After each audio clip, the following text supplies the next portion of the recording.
আগামী 27 ডিসেম্বর থেকে 29 ডিসেম্বর অন্ধ্রপ্রদেশের বাতালিতে শুরু হবে 44তম জাতীয় যোগাসন প্রতিযোগিতা।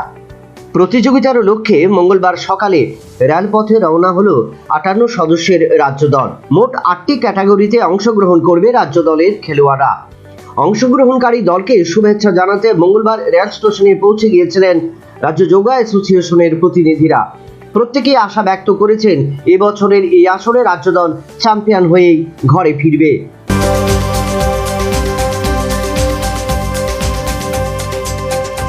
বিরসা মুন্ডা ফুটবল প্রতিযোগিতার ফাইনালের তালিকা তৈরি। জনজাতি এবং আদিবাসী ফুটবলারদের উন্নতির লক্ষ্যেই প্রতি বছর অনুষ্ঠিত হচ্ছে এই প্রতিযোগিতা।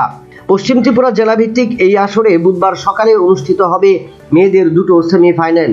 এরপর দুপুর 2:30 ছেলেদের ফাইনাল ম্যাচ।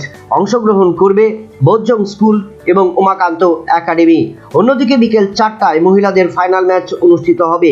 এদিকে স্কুল পর্যায়ের এই ম্যাচগুলোকে ঘিরে আংশিক সাড়া পরিলক্ষিত হয়েছে স্কুল পড়ুয়া ফুটবলারদের মধ্যে।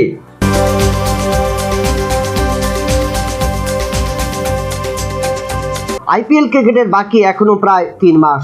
এরই মধ্যে প্রস্তুতি শুরু করে দিল সমস্ত দলগুলো।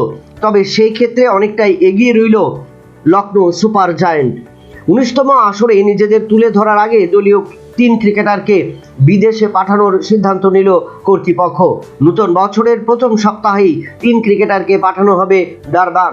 তবে বিদেশে পাঠানোর আগে ফ্র্যাঞ্চাইজির প্রতিনিধিদের সাথে কথা বলবে কর্তৃপক্ষ।